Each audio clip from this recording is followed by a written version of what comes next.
సామాజిక న్యాయం కోసం గళమెత్తిన సామాన్యుడి స్వరం Kapunadu. Please subscribe our channel.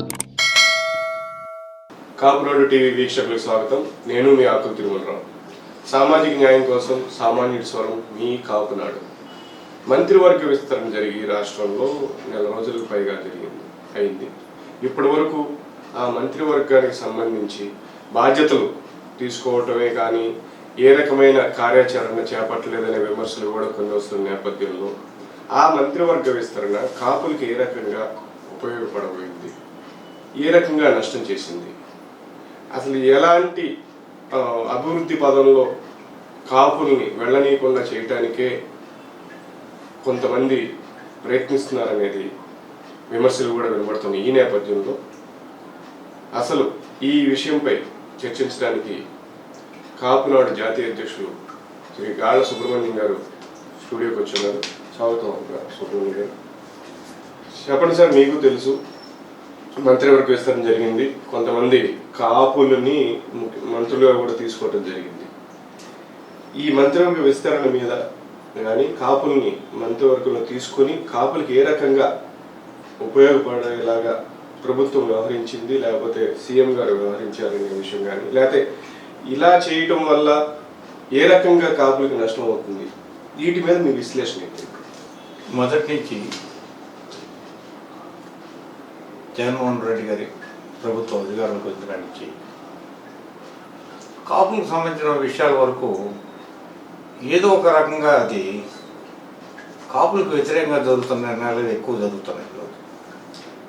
ఆ నిర్ణయాల్లో మొన్న మంత్రివర్గ విస్తరణలో ఇక్కడ ఎంప్లాయీస్లో గ్రేడ్ 1, గ్రేడ్ 2, గ్రేడ్ 3 ఇలా ఎలా అయితే గ్రేడ్స్ ఉంటాయో అలా కాపుల్లో కూడా కొంత గ్రేడ్ 1, గ్రేడ్ 2, గ్రేడ్ 3 అలా ఉంటాయి. అలాగే ఇక్కడ జగన్మోహన్ రెడ్డి గారి ప్రజలు కాపుల్లో ఉన్న ఆలోచన విధానం ఏంటంటే గ్రేడ్ 3కి సంబంధించిన వాళ్ళని మంత్రివర్గంలో తీసుకున్నాడనే అభిప్రాయం చాలా బలంగా ఉంది. ఎందుకంటే కాపులు ఎక్కడ ప్రభావితం చేసే పరిస్థితి లేని నాయకులు వీళ్ళిద్దరు. వీళ్ళు ఇప్పుడున్న మంత్రివర్గంలో కాపులు ప్రభావితం చేయగల నాయకులు ఎవరు లేరు. వాళ్ళ నాకు తెలిసి వైఎస్ఆర్ పార్టీలో కాపులు ప్రభావితం చేయగల ఏకైక నాయకుడు సామినేని ఉదయ్ భాను, సీనియర్ ఎమ్మెల్యే కానీ సీనియర్ ఆనాటి రాజశేఖర రెడ్డి దగ్గర నుంచి రాజశేఖర రెడ్డి ఇటు వంగవీటి మోహన్ గారు ఇద్దరికి అనుకూలంగా ఉంటూ బ్యాలెన్స్ చేసుకుంటే వాటి వరకు కాపుల పట్ల చాలా సానుకూలమైన వైఖరి నుంచి ఆంధ్ర రాష్ట్ర ప్రజల్లో వైఎస్ఆర్సీపీలో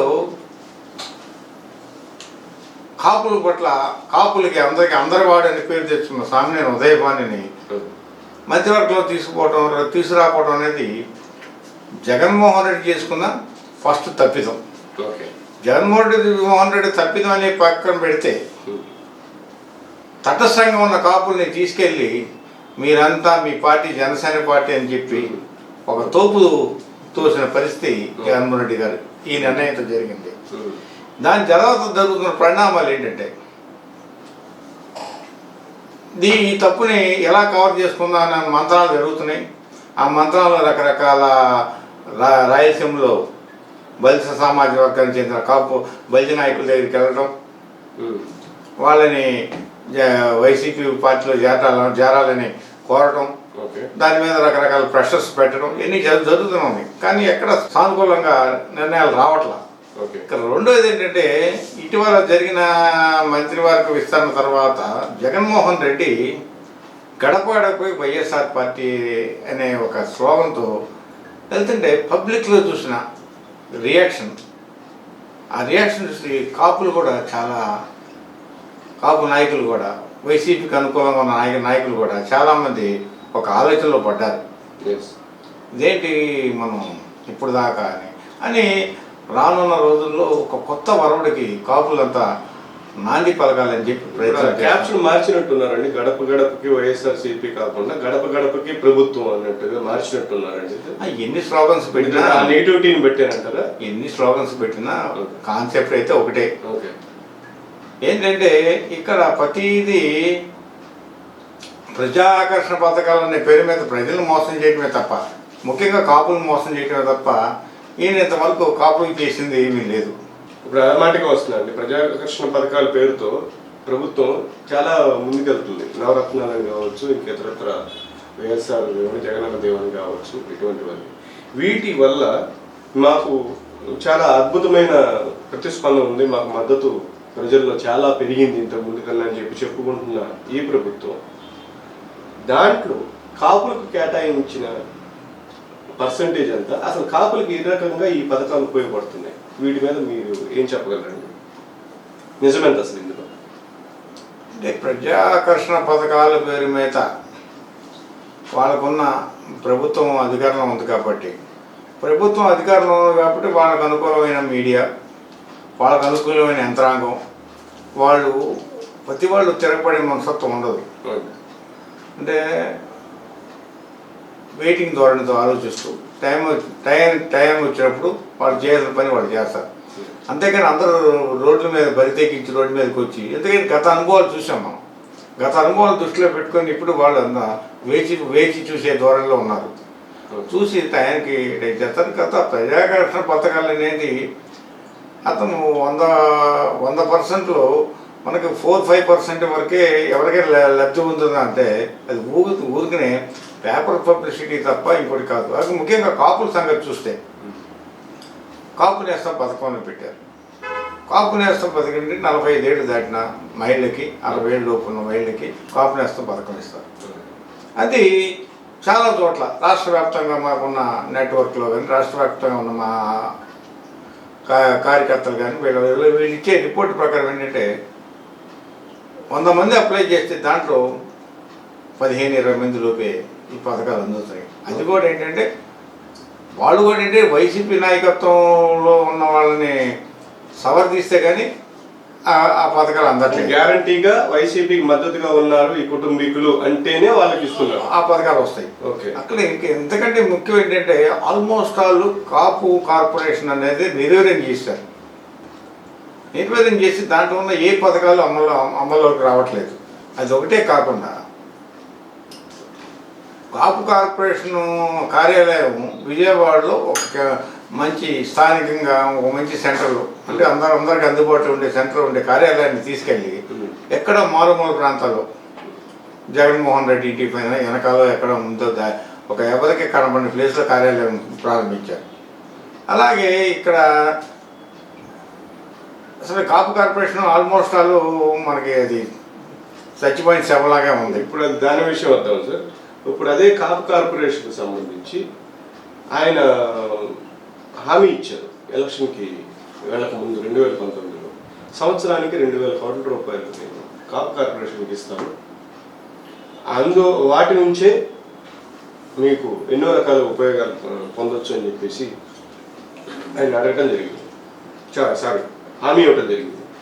ఎందుకని ఇప్పటి వరకు ఆ హామీని నిలబెట్టుకోలేదు అంటారు? ఇప్పటి వరకు నాకు తెలిసి ఏ సంవత్సరం 2,000 కోట్లు ఇచ్చిన సందర్భం లేదు. మీకేమన్నా ఐడియా ఉందా? మీరు కాపునాడు జాతీయ అధ్యక్షులు ఉన్నారు, కాపు కార్పొరేషన్కి ఇప్పుడు ఇది 3వ సంవత్సరం 6,000 కోట్లు ఇచ్చారా? అసలు కాపుల పట్ల ఫస్ట్ నుంచి ఒక వ్యతిరేకమైన ధోరణిలో ప్రవర్తిస్తున్నాడు.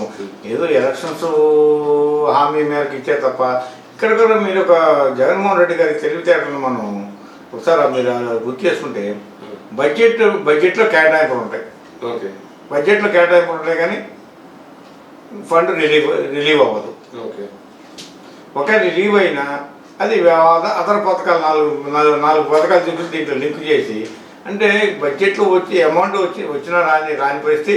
ఒకవేళ పొరపాటున ఏదైనా బడ్జెట్ రిలీజ్ అయినా దాన్ని వేరే పథకాల నుంచి లింక్ చేసి కాపులకి నేను చేశానని అనిపించుకోవడానికి ప్రయత్నం చేస్తాను తప్ప నిజంగా అక్కడ కాపుల కోసం ఏమీ జరగట్లేదు.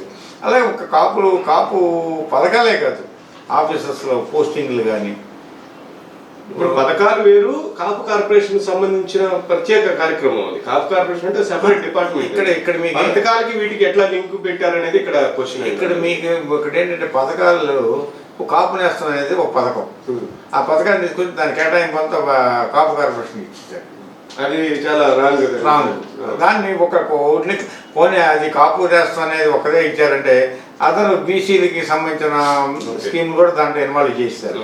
అలాగందుకని జగన్మోహన్ రెడ్డి గారు ప్రధాన ఉద్దేశం ఏంటంటే ఆయన కానీ ఆయన మంత్రివర్గం కానీ వీళ్ళందరూ ఒకటే ఉద్దేశం, కాపు కార్పొరేషన్ నిర్వీర్యం చేయాలనుకున్నాడు. ఆల్మోస్ట్ ఆయన సక్సెస్ అయిపోయాడు.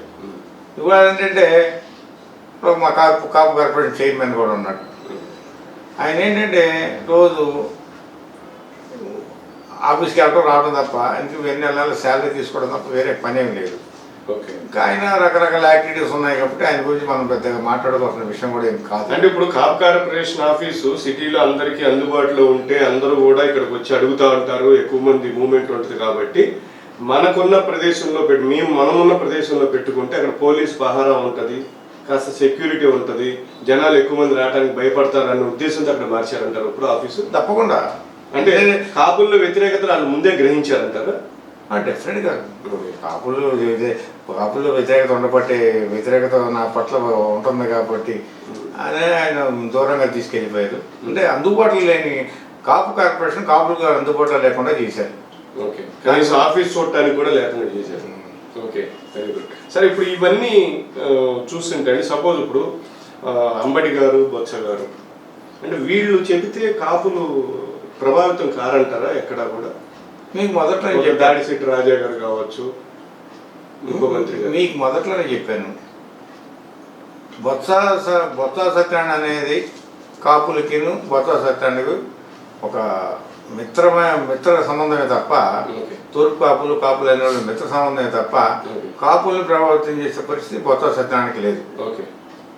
ఇక దాడిశెట్టి రాజా కానీ వీళ్ళంతా ఏంటంటే గ్రేడ్ 3 లీడర్స్. గ్రేడ్ 3 లీడర్స్ అంటే కాపులకు సంబంధించి గ్రేడ్ 3 లీడర్స్. ఇప్పుడు అంబటి రాంబాబు గారు ఉన్నారు, ఆయన ఎప్పుడు కాపుల్ని తిట్టడానికే తన వాగ్దాటిని ఉపయోగిస్తారు. క్షమాపణ కూడా చెప్తూ ఏదో చెప్తారు, అది బాగా తిరగబడితే ఏదో అలా కాదు ఇలాగ అంటారు. ఎందుకంటే నేను స్వయంగా 2-3 మీటింగ్లు విన్నాను ఆయన చాలా కాపుల్ని చాలా నీచంగా హేయంగా మాట్లాడతారు. అంటే నేను 2-3 సార్లు ఖండించాను కూడా, వీడియో ద్వారా ఖండించాను, ఇంకో రూపంలో కూడా ఖండించాం. ఏమైనా ఆయన వ్యవహార శైలిలో మార్పు రాదు. ఇలాంటి వాళ్ళు మంత్రివర్గంలో ఉండి కాపుల సబ్జెక్ట్ మాట్లాడితే దానివల్ల ఏంటంటే కాపులకి నష్టమే జరుగుతుంది. కాపులకి నష్టం, కాపులకంటే పెద్ద నష్టం జగన్మోహన్ రెడ్డికి వీళ్ళందరూ క్యాబినెట్లో పెట్టుకోవటం. దానివల్ల ఏంటంటే మాకు లేని తటస్థంగా ఉన్న కాపులు చాలామంది మళ్ళీ ఈ కాపునాడు ఆర్గనైజేషన్ ఉంది. ఇది ఒక నాన్ పొలిటికల్ ఆర్గనైజేషన్. దీంట్లో వైసీపీకి సంబంధించిన వాళ్ళు ఉంటారు, టీడీపీకి సంబంధించిన వాళ్ళు ఉంటారు, జనసేనకు ఉంటారు, లేటెస్ట్ ఆపుకు సంబంధించిన వాళ్ళు కూడా దీంట్లో ఇన్వాల్వ్ అయ్యారు. అలాగా కాబట్టి కానీ తటస్థంగా ఉన్న కాపులందరినీ మీది పలానా పార్టీ మీరు వెళ్ళిపోండి అని చెప్పి మనల్ని తోస్తున్నారు అందరూ. అంటే ఈ పరిణామాలన్నీ చూసుకుంటే కాపుల్ని వైసీపీకి దూరం చేసే పరిస్థితి వాళ్ళే కల్పించుకుంటున్నారంటారా? ఇంకా దీని అర్థం అదే కదండి. కాపుల్ని మీది ఇది కాదు అనే నిర్బంధంగా చెప్తున్నారు వాళ్ళు.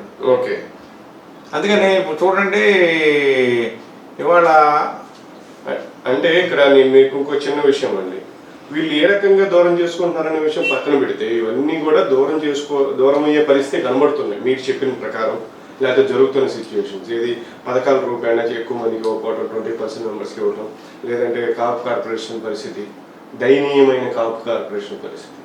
సరే, అది పక్కన పెడితే ఇప్పుడు మాదాసు గంగాధరం గారు ఆయన మరి మీ పార్టీ అంటే మీరు ఇండైరెక్ట్గా చెప్పేది అంటే జనసేన పార్టీ అని ప్రభుత్వం ప్రచారం చేస్తుంది సార్.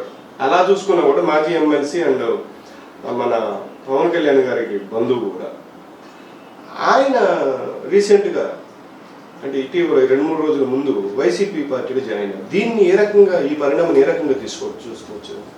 వైసీపీలో పార్టీలో మాధవ సంఘ జనం అనేది పెద్ద విచిత్రమైన కాదు. కాకపోతే ఇప్పుడు ఇంతకుముందు మనకి సత్తు నాణ్యాలు అనేవి వచ్చాయి. సత్తు నాణ్యాలు అంటే గవర్నమెంట్ తయారు చేసిన నాణ్యాలు కాకుండా దొంగ నాణ్యాలు తయారు చేసేవాడు, సత్తు అంటారు. ఆ సత్తు నాణ్యాలని అవి ఒక్కొక్కరి దగ్గర అంటే సత్తు నాణ్యాలు కొట్లు ఉంటాయి. అవి ఎన్నున్నా దాన్ని మార్కెట్ చెల్లవు. ఓకే. అంటే ఆ సత్తు నాణ్యాలు అంటే అలాంటి వాడు మాదాస్ గంగాధర్. అయ్యా. అది పవన్ కళ్యాణ్ బంధువే కానీ అది సత్తు నాణ్యం. అది చల్లగా అక్కడ చల్లగా బయటకు వచ్చింది. అది తీసుకెళ్ళి మా సత్తు నాణ్యాలని ఇప్పుడు వైసీపీలో ఉన్న లేటెస్ట్గా చేరాలనుకున్న వాళ్ళంతా ఇంచుమించు సత్యనారాయణ కింద లెక్కేసుకోవాలి మీరు. కాబట్టి వైసీపీలో కాపులు అనేవాళ్ళు ఉన్న అది సత్తు నాణ్యాల కింద తయారవుతారు తప్ప వాళ్ళ వల్ల కాపులకు ఉపయోగం లేదు, వాళ్ళకు కూడా ఉపయోగం ఉండదు.